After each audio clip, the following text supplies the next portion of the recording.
नमस्कार, मैं Kalyani Singh, film Y I killed Gandhi की प्रोड्यूसर। आप सबको मेरा नमन प्रणाम। मैं इस चैनल के माध्यम से ये कहना चाहती हूँ कि हमारी जो ये यूट्यूब चैनल है ये ऑथेंटिक है, लीगल है, ओरिजिनल है। इस पे जो चीज़ भी दिखाई जाती है वो सब ओरिजिनल है और हमारी है। हम उसके प्रोड्यूसर हैं, उसके मालिक हैं। बाकी बहुत सारे लोग हमारी फिल्म को काट छाँट कर बहुत सारी जगहों पे दिखा रहे हैं, उससे मुझे कोई प्रॉब्लम नहीं है। लेकिन हमारा ये जो चैनल है, हमारा जो ये यूट्यूब है, ये ऑथेंटिक है और ओरिजिनल है। धन्यवाद। Why I killed Gandhi subject चुनने के पीछे क्या वजह थी? देखिए, जब हमें पता चला कि 2017 में पब्लिक डोमेन पे नाथूराम गोडसे जी की जो कोर्ट की हियरिंग थी, वो सारी चीज़ें पब्लिक डोमेन पे आ गई थी। हमारे डायरेक्टर अशोक त्यागी जी ने हमें इस बारे में बताया और हम लोगों को इसमें थोड़ी सी जिज्ञासा आई, इंटरेस्ट आया, क्योंकि मैं और मेरे हस्बैंड मान सिंह जी हमने हमेशा बोल्ड कदम उठाया है। हम लोग जर्नलिज्म भी जब करते थे तो हम लोग बोल्ड जर्नलिज्म करते थे, बोल्ड जर्नलिस्ट माने जाते थे। तो हमने कहा कि हम एक बार देख लेते हैं, पढ़ लेते हैं कि ये एक्चुअली है क्या। और जब हमने पढ़ा तो हमें ये लगा कि ये तो वो चीज़ है जो हमारे देश की पूरी जनता के सामने आनी चाहिए। ये वो सच्चाई है जिससे अब तक हम भी अवगत नहीं थे।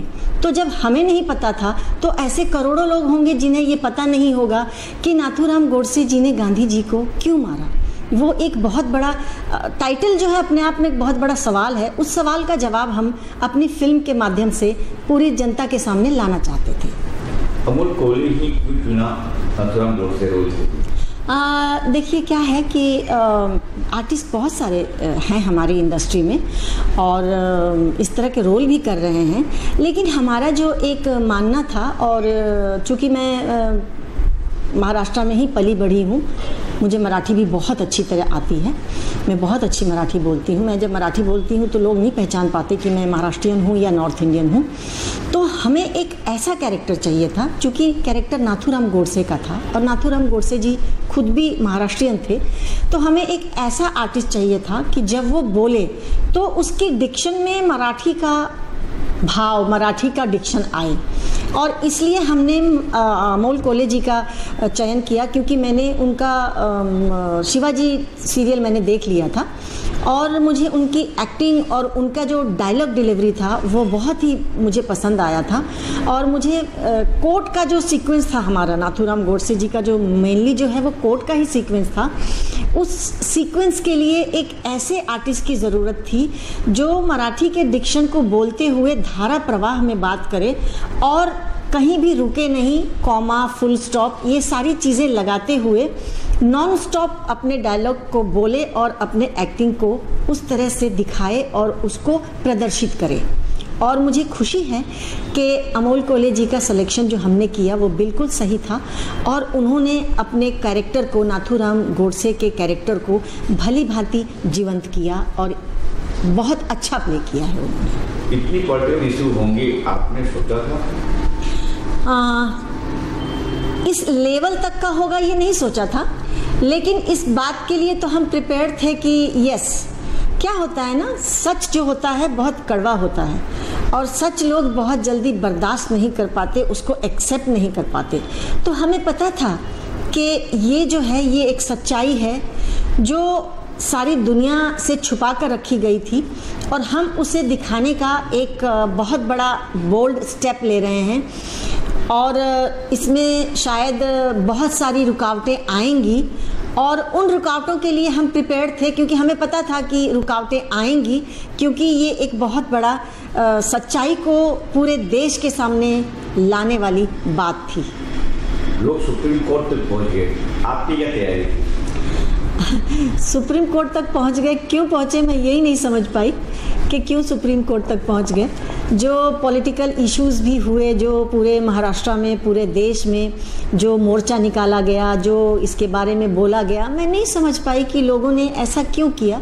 क्योंकि जिन लोगों ने भी ये मोर्चा निकाला या टीका टिप्पणी की या मेरी पिक्चर का विरोध किया, उन लोगों ने तो मेरी पिक्चर देखी भी नहीं कि मैंने क्या बनाया है। और मैंने कुछ अपनी मर्जी से या अपनी सोच से या कहानी लिखकर मैंने कुछ नहीं बनाया है।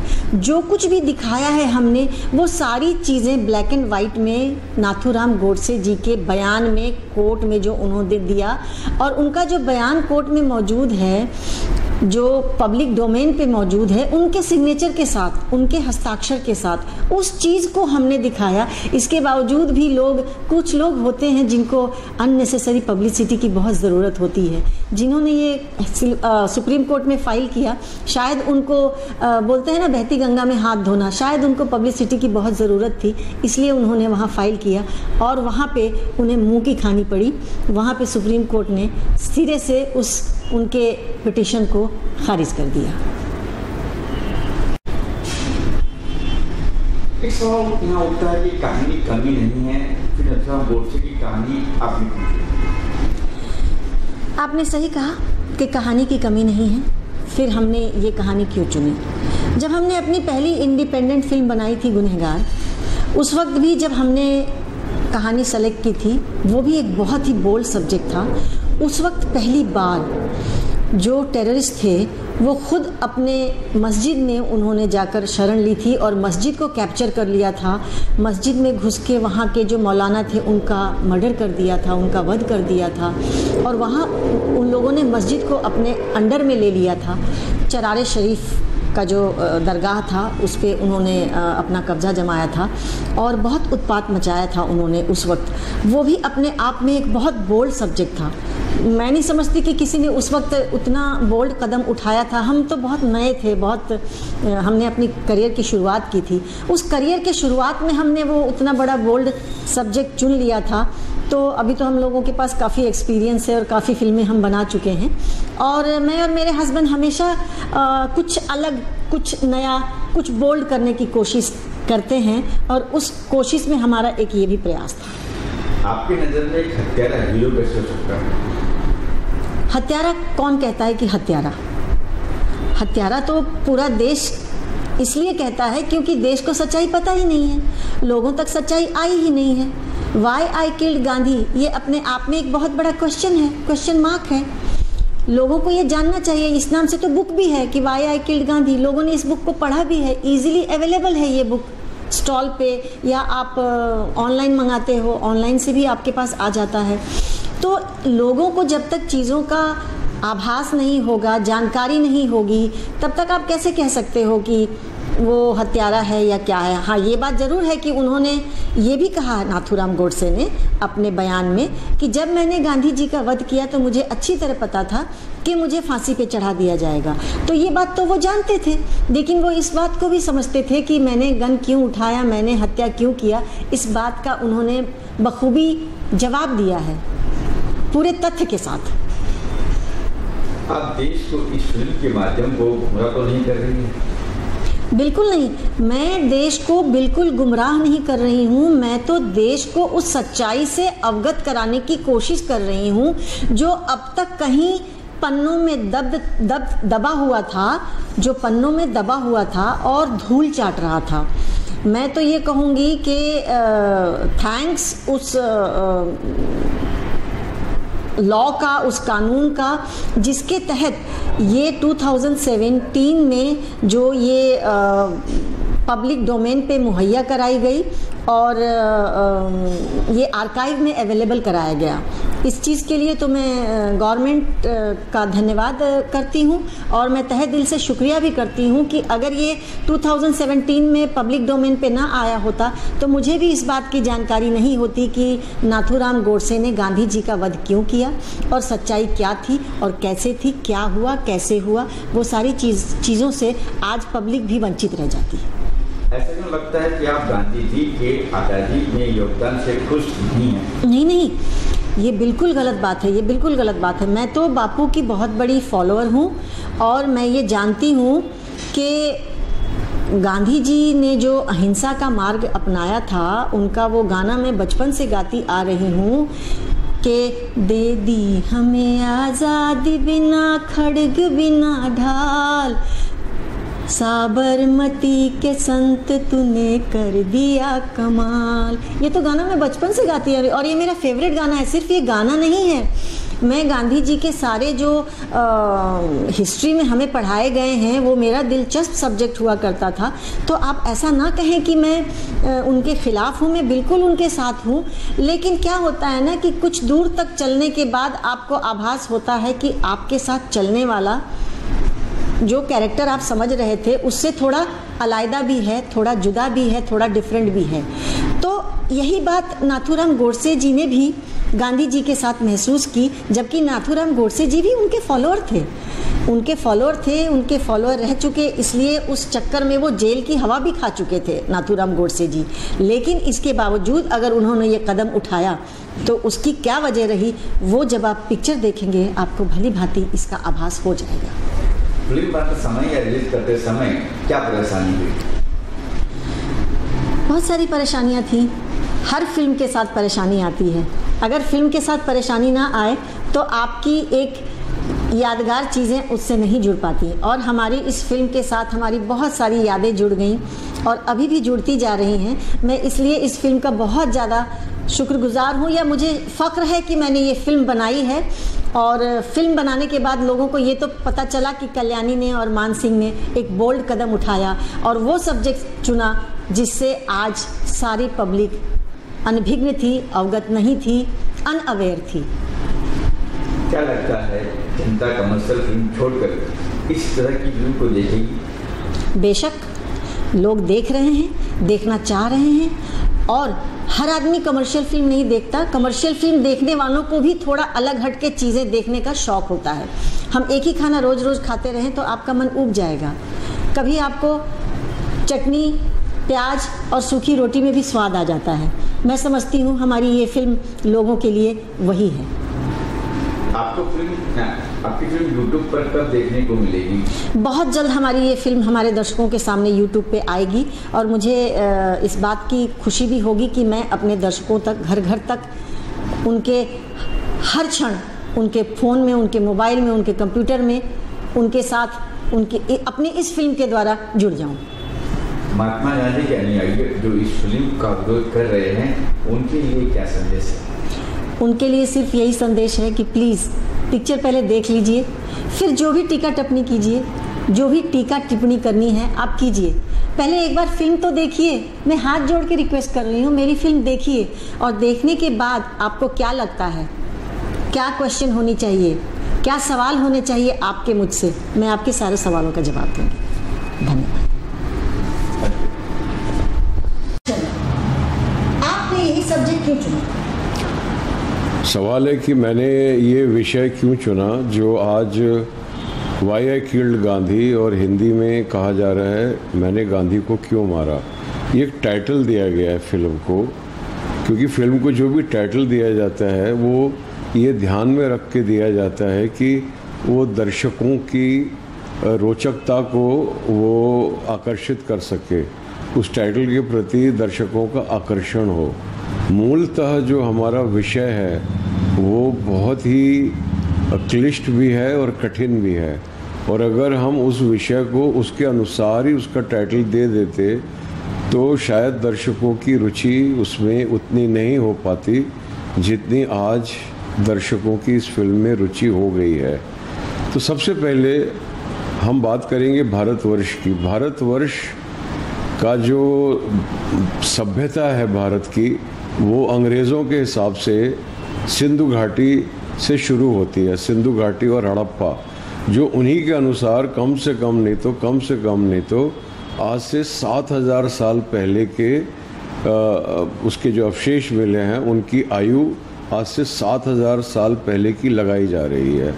लेकिन हम भारतीयों के अनुसार हमारी सभ्यता उससे भी प्राचीन है, और हमारी सभ्यता की जो हर सभ्यता की एक कहानी होती है। हमारी कहानी है सबसे पहली राजा हरिश्चंद्र की। राजा हरिश्चंद्र से हमारी सभ्यता और संस्कृति की कहानी शुरू होती है। और जब रामचंद्र जी ने कहा रघुकुल रीत सदा चली आई, प्राण जाए पर वचन ना जाई, तो रामचंद्र जी किसको रेफर कर रहे थे, किसका उदाहरण दे रहे थे? रामचंद्र जी उदाहरण दे रहे थे राजा हरिश्चंद्र का। रघुकुल रीत रामचंद्र जी राजा हरिश्चंद्र के 7वें वंशज हैं, यानी कि राजा हरिश्चंद्र के पुत्र के पुत्र के पुत्र के पुत्र के पुत्र, इस तरह करके वंशावली में वो राजा हरिश्चंद्र की आते हैं। तो हमारी जो भारतवर्ष है ये सत्य की बुनियाद पे खड़ा हुआ है। आप अदालत में जाएं, आप जो हमारा स्टैम्प है अशोक की लाट, उसके नीचे लिखा सत्यमेव जयते। आप पार्लियामेंट में जाएं, सत्यमेव जयते। सारा का सारा जो है हमारा जो आज की तारीख में जो भारतवर्ष है ये सत्य की बुनियाद पे टिका हुआ है। और इसीलिए ये हमारा प्रयास था, ये फिल्म को बनाने का ध्येय यही था कि एक बहुत बड़ा सत्य है कि भारत की जो आधुनिक भारत की स्थापना हुई है और जिसके राष्ट्रपिता के रूप में महात्मा गांधी को स्थापित किया गया है, वो राष्ट्र जो 15 अगस्त 1947 को जिसका जन्म हुआ, वो उसके पीछे क्या सत्य है और क्या कितना खून से रक्त रंजित सत्य है जिसको छुपाया गया। क्योंकि सत्य को छुपाने से एक बड़े राष्ट्र की एक और भारतवर्ष जैसे राष्ट्र की स्थापना नहीं की जा सकती। तो भारतवर्ष को महान बनाने के लिए, भारतवर्ष की जो संभावना है महानता की, उसको उस पूर्ण महानता की ओर ले जाने के लिए इस फिल्म के निर्माण का हम लोगों ने निर्णय लिया। और सबसे बड़ी बात है कि इस फिल्म का जब निर्माण करने का निर्णय लिया गया तो मैंने महात्मा गांधी के कोटेबल कोट्स में मैं गया, क्योंकि जब मैं छोटा बच्चा था, जब मैं पहली क्लास में गया तो मुझे एक नर्सरी राइम पढ़ाई गई, मेरे बापू भोले भाले सत्य अहिंसा के रखवाले। सत्य सत्य उनकी आत्मकथा का नाम है, सत्य के प्रयोग। तो मैंने उनका कोटेशन देखा, वो कोटेशन था कि truth is God, where there is truth there is knowledge, and where the truth is not there there is ignorance. ये शब्द मेरे नहीं हैं, ये शब्द महात्मा गांधी के हैं। और इसीलिए इस फिल्म के निर्माण से पहले मैं राजघाट गया। राजघाट पे जाके मैंने बापू से कहा कि मैं एक फिल्म का निर्माण कर रहा हूँ और उसके प्रथम दर्शक आप हैं। ये फिल्म, क्योंकि मैं इस बात पे विश्वास करता हूँ कि आप वास्तव में सत्य के पक्षधर थे, आप सत्य के लिए खड़े थे। इसके लिए हो सकता है आपके जीते जी, और कई बार ऐसा होता है कि हम जीते जी चीज़ों को ऑब्जेक्टिवली देख नहीं पाते हैं। तो मैंने ये उनसे कहा कि एक ऐसी फिल्म बना रहा हूँ जिसके प्रथम दर्शक आप हैं, और मुझे पूरी उम्मीद है कि आपको वो फिल्म पसंद आएगी। जिस तरीके से भीष्म पितामह को इतने शरशैया पे लेट के भी उन्होंने अर्जुन को अपने पास बुलाया और उन्होंने किसी से पानी नहीं मांगा, बोले कि यही मुझे पानी पिलाएगा। तो उसी प्रकार से, क्योंकि भीष्म पितामह को मालूम था कि अर्जुन ने जो किया बिल्कुल सही किया, तो मुझे भी इस बात की पूरी उम्मीद थी कि बेशक गोडसे ने गांधी को गोली मारी, लेकिन किन कारणों से मारी, जब वो सत्य उनके सामने उद्घाटित होगा तो वो भी गोडसे का उसी तरीके से स्वागत करेंगे जिस प्रकार भीष्म पितामह ने अर्जुन का स्वागत किया था। जब आप ये फिल्म बना रहे थे उस वक्त आपने किन किन बातों का ख्याल रखा? सबसे पहले इस बात का ख्याल रखा गया कि इस फिल्म में कल्पना का रत्ती मात्र भी अंश न हो, इसमें कोई भी चीज़ काल्पनिक ना हो या कोई भी चीज़ ओपिनियन ना हो। मेरा एज ए राइटर, आपका निर्मात्री का एज ए निर्मात्री उनका ओपिनियन, या प्रेजेंटर मान सिंह जी का एज ए प्रेजेंटर, क्योंकि सभी बहुत ज्ञानी लोग हैं, सबकी एक लंबी बैकग्राउंड है पत्रकारिता की। तो इस बात का ख्याल रखा गया कि उनका ओपिनियन ना आए, वो उनका जो पर्सपेक्टिव है या उनका जो पॉइंट ऑफ व्यू है वो बिल्कुल ना आए। और जिस तरीके से एक अदालत किसी भी चीज़ को बहुत ऑब्जेक्टिवली देखती है, according to Indian evidence act 1872, अदालत में हम दिखाते हैं कानून की आंखों पे पट्टी बंधी हुई है। वो पट्टी इसलिए बंधी हुई है कि हम इमोशनल नहीं होएंगे, हम बिल्कुल, ये किसका, हमारा हत्यारा हमारा अपना भाई है, बेटा है, कौन है, हम उसके प्रति ना उस इमोशन से नहीं ड्रिवन होंगे। हम केवल साक्ष्य को देखकर ही अपना निर्णय देंगे, जो भी जजमेंट होगा। तो अदालत के अंदर अगर जज भी किसी भी अपराध का वो उसकी आंखों के सामने हुआ है, तो लेकिन जब वो जज बन के बैठा है तो या तो वो जज ना रहे, आके वो साक्षी बने, तब वो जजमेंट चेंज हो सकता है। या अगर वो सिर्फ जज बन के बैठा रहेगा और सामने कोई भी दलील उस साक्ष्य के साथ में नहीं आती है जो उस एलिगेशन को सब्सटेंशिएट करे, उसको अनुमोदन करे, तब तक उसको जज नहीं मानेगा, बेशक उसको पता है कि ये अपराध हुआ है। तो ये हमारा कानून की और पूरे विश्व की कानून की ये व्यवस्था है कि कानून जो है वो पूरी तरीके से एविडेंस पर आधारित है। और हमने इस फिल्म के अंदर जो कुछ भी कहा है, शुरू के जो 10 मिनट हैं वो justice J.L. Kapoor, supreme court के रिटायर्ड जज, माननीय न्यायमूर्ति जस्टिस J.L. कपूर का अनुसंधान है कि उनको भारत सरकार ने ये कार्य सौंपा था कमीशन बना के कि आप इस बात का अनुसंधान कीजिए कि क्या महात्मा गांधी की हत्या को अवॉइड किया जा सकता था, महात्मा गांधी की हत्या क्या अवश्यंभावी थी। ये कार्य 1964 में चालू हुआ और 1970 में संपूर्ण हुआ। 6 साल तक जस्टिस J.L. कपूर ने न जाने कितने लोगों का इंटरव्यू लिया, न जाने कितने एविडेंसेस को खंगाला, और उसके बाद में उन्होंने अपनी रिपोर्ट सबमिट की, जो दुर्भाग्य से इस वक्त कहीं पे धूल उसके ऊपर पड़ी हुई है। इट्स मतलब जिसको बोलते हैं कि it's gone into cold storage, उसका ध्यान नहीं, लेकिन वो है रिपोर्ट, उसको कोई डिनाई नहीं कर सकता। उस पर भारत की अशोक की लाट लगी हुई है, वो पूर्णतः साक्ष्य है। तो जो शुरू के 10 मिनट हैं वो उसके 12वें अध्याय से दिल्ली के हालात, this situation in Delhi, part 1 chapter 12, वहाँ से सेलेक्टेड पैराग्राफ्स को लिया गया है। और सबसे बड़ी जो हमारे सामने कठिनाई थी कि वो जस्टिस J.L. कपूर जो बयान कर रहे थे, वो लग रहा था कि दर्शकों को आज की तारीख में उस पर यकीन नहीं होएगा। हालांकि वो न्यायमूर्ति हैं, लेकिन यकीन नहीं होगा। वो लिख रहे थे कि लाशों के अंबार पड़े हुए थे, चील कौवे गिद्ध उन्हें अपना भोजन बना रहे थे। मतलब कानों को यकीन नहीं होता कि यार ऐसा भी हुआ होगा। लेकिन हमने खंगाला, हम गए, हम पूरी आर्काइव्स में गए और वो हम फुटेज ढूंढ के लाए ताकि हम दर्शकों को दिखा सकें। और इस प्रक्रिया में हमारे भी मतलब पाँव के नीचे से ज़मीन खिसकती चली गई। लेकिन सत्य जो है वो ऐसा है कि चाहे आपके पाँव के नीचे से ज़मीन खिसके, चाहे आपको कटु सत्य लगे, चाहे कुछ भी हो, लेकिन सत्य सत्य है। और हमारी जो परंपरा है वो उसमें हम सत्य को नकार नहीं सकते, हमें सत्य को स्वीकार करना होगा। आज हमको कड़वा लगेगा सत्य, लेकिन यही कड़वा सत्य कल को एक मीठे भारत की स्थापना करेगा। ये फिल्म 2017-18 में बनी थी, इतना वक्त क्यों लग गया रिलीज में? मैं आपको एक एक सेकेंड का, एक एक मिनट का, एक एक महीने का हिसाब दे सकता हूँ।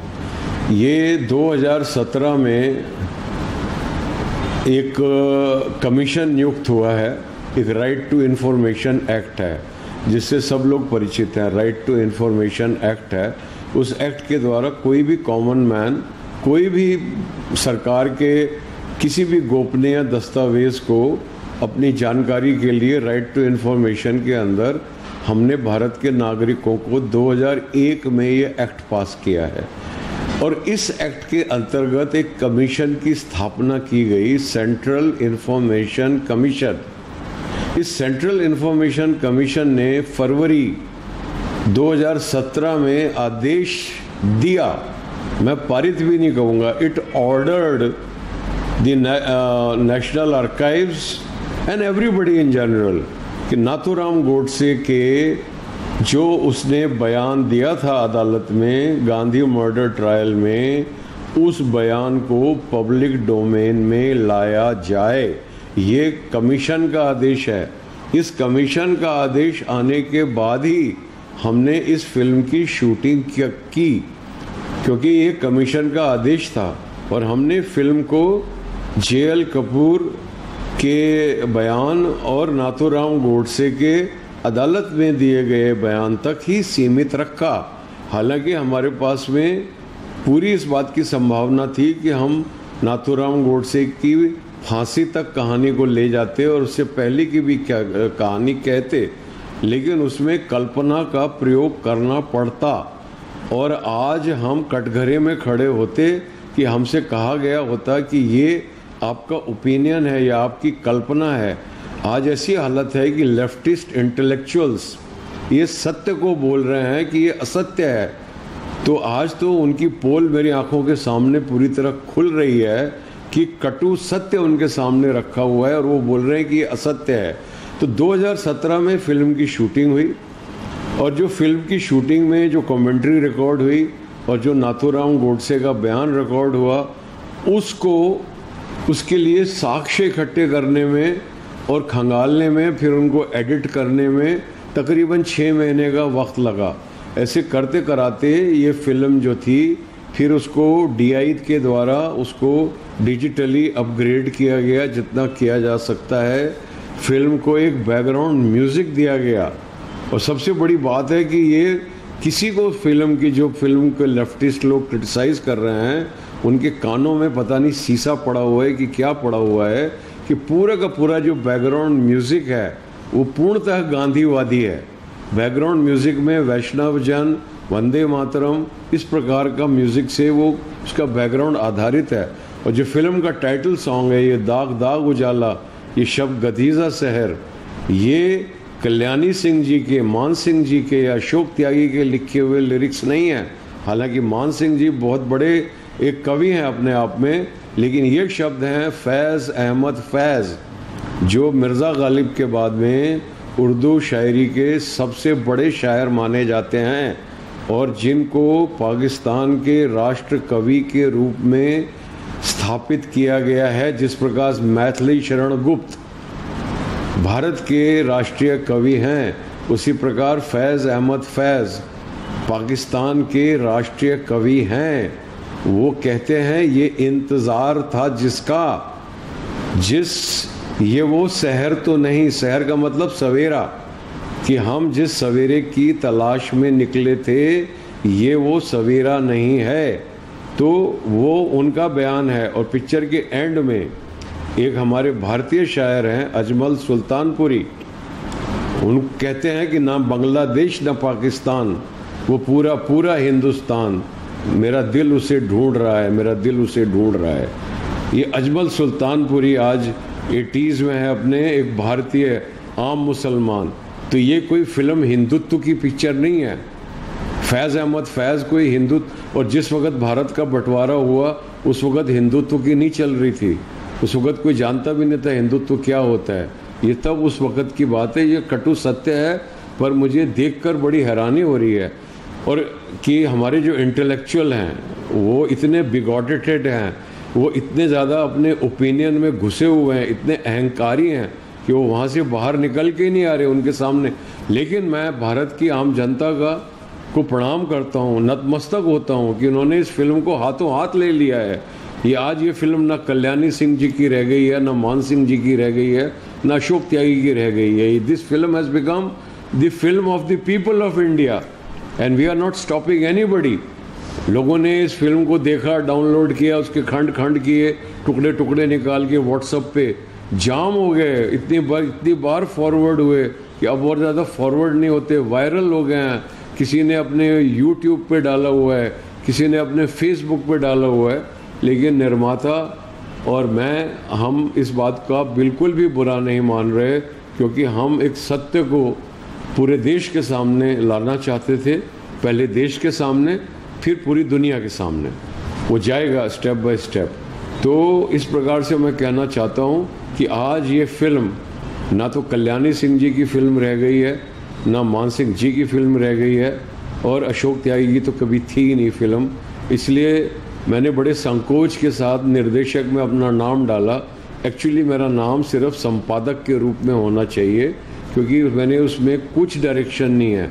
This film is directed by the government of Great Britain with the representative, उनके थे Lord Mountbatten, Mahatma Gandhi and Jinnah. They are the 3 directors of this picture. इतनी कंट्रोवर्सी होगी इसकी उम्मीद थी आपको? हाँ, नहीं, पहले मैं वो पहली बात पूरी कर लूँ कि यहाँ तक मैं पहुँचा कि हमारी फिल्म 2017 के एंड में जाके पूर्ण हुई, और 2018 से हमने ये फिल्म, हमें पता था और आपके सवाल से जुड़ा हुआ कि कंट्रोवर्सी होगी, तो इसके लिए हम ओपिनियन को अपने साथ लेना चाहते थे कि लोगों का ओपिनियन हमारे साथ जुड़े, इंटेलेक्चुअल लोगों का। हमने बहुत लोगों को दिखानी शुरू करी।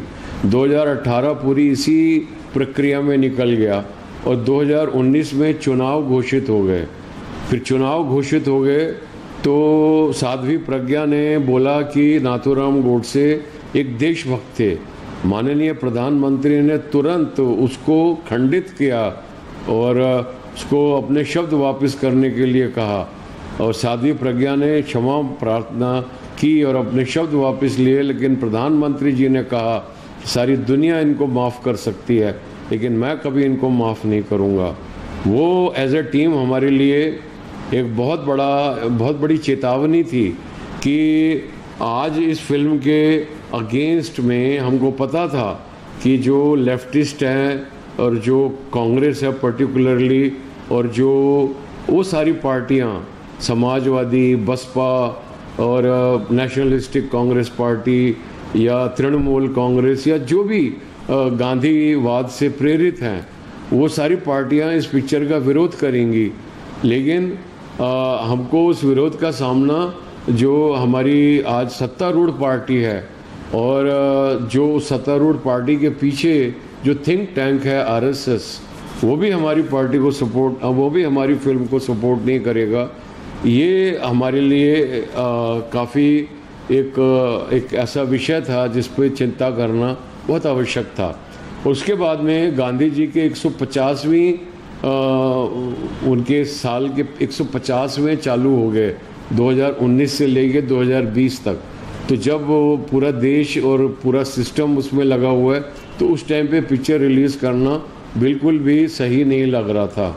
इसके लिए जब लॉकडाउन ख़त्म हुआ तब हमने इसके लिए प्रयास किया, और अंततः जो इस पिक्चर को रिलीज़ करने के लिए राज़ी हुई OTT चैनल, वो एक पत्रकारों की चैनल है जिसका नाम है लाइमलाइट मीडिया। तो ये एक पत्रकारों के समूह ने ही इस फिल्म को अंततः रिलीज़ किया, और ये एक बड़ी लंबी स्ट्रगल थी, एक लंबी प्रोसेस थी जो बिल्कुल मतलब ऐसा ही होना था, इसमें कुछ भी अप्रत्याशित नहीं था। जहाँ तक सवाल है कंट्रोवर्सी का, तो चाहे कितनी भी कंट्रोवर्सी होती रहे, एक बात हमें पता थी कि ये पूरी की पूरी जो फिल्म है वो एक किताब पे आधारित है, गांधी वध आणी मी। और ये किताब ये है जब पब्लिश हुई थी महाराष्ट्र में, तो तत्कालीन महाराष्ट्र सरकार ने इस किताब को बैन कर दिया था, इसकी सारी प्रतियां जब्त कर ली गई थी और इसके पब्लिशिंग हाउस पे प्रिंटिंग प्रेस को सील कर दिया गया था। तब गोपाल गोडसे जिन्होंने ये किताब लिखी, मतलब लिखी क्या है, रिपोर्टिंग है, इसकी ये किताब लिखी हुई नहीं है, ये जो अदालत को बयान दिया गया है वही का वही वर्बेटिम है अदालत को। आज हमारे पास में नेशनल आर्काइव्स की उसकी कॉपी मौजूद है, ज्यों का त्यों है। तो इसीलिए जस्टिस चंद्रचूड़ ने 1970 के अपने ऐतिहासिक जजमेंट में कहा कि मैंने एक किताब का एक एक अक्षर, एक एक कॉमा, एक एक फुल स्टॉप पूरा मैंने A to Z मैंने पढ़ लिया है, और मुझे नहीं लगता एज ए जस्टिस इस किताब में ऐसा कुछ है जिसकी वजह से इसको बैन किया जाए। ये एक ऐतिहासिक निर्णय है जो तमाम विधि विद्यालयों में, लॉ कॉलेजेस में ये पढ़ाया जाता है।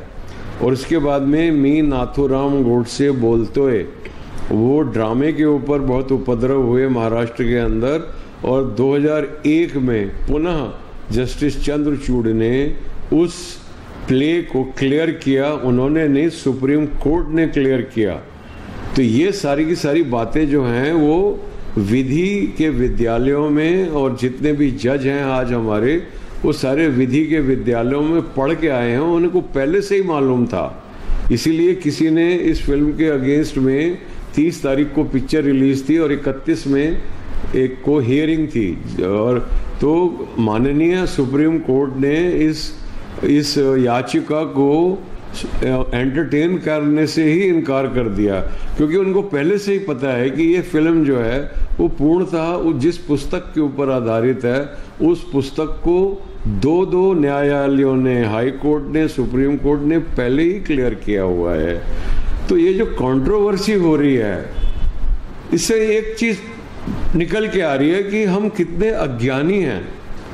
दूसरी बात ये निकल के आ रही है कि हमारा मीडिया कितना नपुंसक है, क्योंकि अज्ञान जो है पब्लिक का, ये तो उसके लिए वही जिम्मेदार है कि मीडिया की जिम्मेदारी है कि वो पब्लिक को सत्य से परिचित कराए।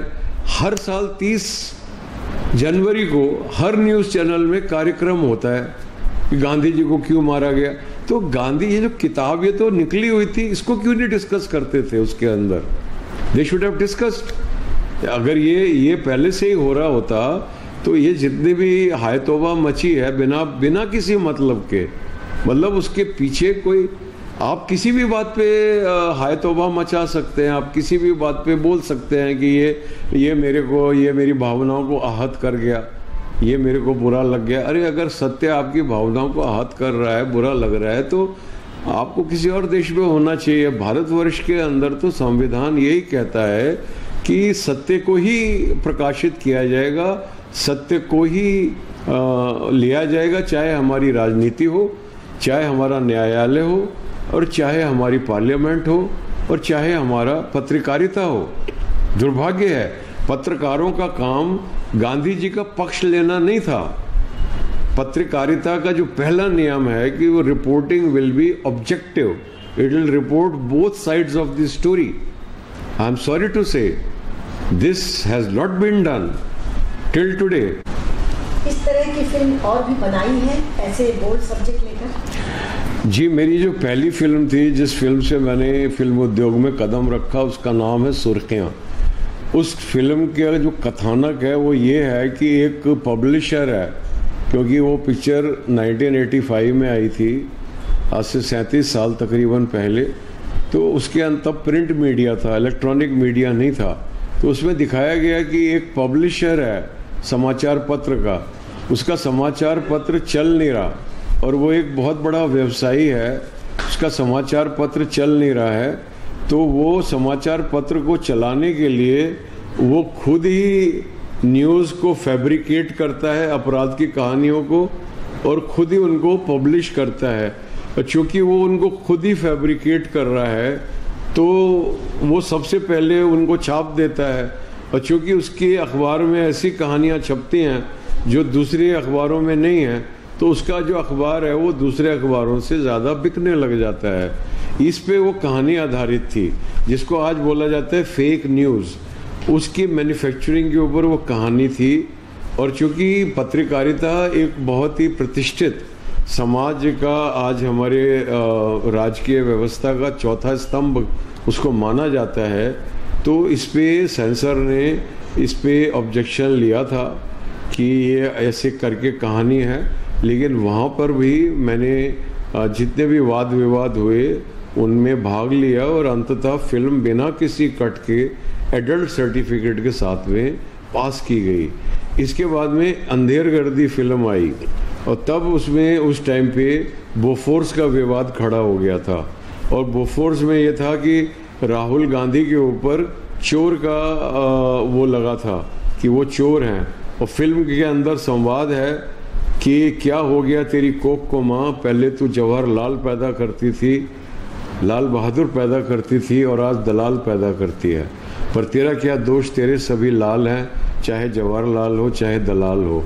ये उस वक्त के प्रतिष्ठित जो भी सिस्टम था उसको पूरी तरीके से उसको निगेट कर रहा था। लेकिन ये डायलॉग भी पास हुआ। ये तो सिर्फ एक एग्जाम्पल है। उस अंधेर गर्दी फिल्म का मतलब ये होता है कि लॉलेसनेस, तो वो उस वक्त आतंकवाद और पूरी जो व्यवस्था पूरी भारतवर्ष की हिली हुई थी, तो वो भी एक क्रिटिकल पिक्चर थी। इसी प्रकार से भारत भाग्य विधाता जो 2002 में रिलीज़ हुई, उसके ऊपर भी इस प्रकार के सवाल खड़े किए सेंसर ने। लेकिन और उस पिक्चर ने पूरे पाकिस्तान की बुनियाद हिला दी थी। उसमें एक मुसलमान होता है भारतवर्ष का जो नायक होता है मेजर अब्दुल हमीद, और एक कश्मीरी आतंकवादी होता है और जो कश्मीरी शब्बीर, तो शब्बीर उसको बोलता है भारतीय जो मेजर अब्दुल हमीद है कि हमीद तू मुसलमान है, हमारा भाई है, हमारे साथ आ, तू काफिरों के साथ क्यों खड़ा है, हमारा मुल्क उधर है सरहद के उस पार, तू क्यों गैरों का साथ दे रहा है। तो अब्दुल हमीद बोलता है शब्बीर को, किसे गैर कह रहा है, हिंदुस्तान को। हमारा जन्म कहाँ हुआ, हिंदुस्तान में। उर्दू का जन्म कहाँ हुआ, हिंदुस्तान में, जहाँ ईद भी दिवाली की तरह मनाई जाती है। तो उसे गैर कहता है क्या चाहिए तुझे, तो वो कहता है कश्मीर चाहिए, कश्मीर। तो अब्दुल हमीद कहता है आज कश्मीर चाहिए, कल पाकिस्तान चाहिए, कल पाकिस्तान चाहिए था, आज कश्मीर चाहिए, कल आगरा चाहिए होगा, फिर कलकत्ता चाहिए, ये चाहिए वो चाहिए, सब कुछ चाहिए। तो क्यों बनाया पाकिस्तान, यहीं रहना था भाई बनकर, जो आज तेरा मेरा है, हमारा होता हमारा।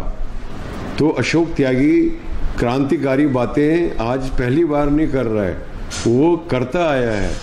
ये मैं कोई चीप पब्लिसिटी को सीख करने के लिए या गांधी जी को प्रतिमा को खंडित करने के लिए या कुछ भी ऐसा करने के लिए नहीं, मैं सिर्फ सत्य के साथ खड़ा हुआ हूँ।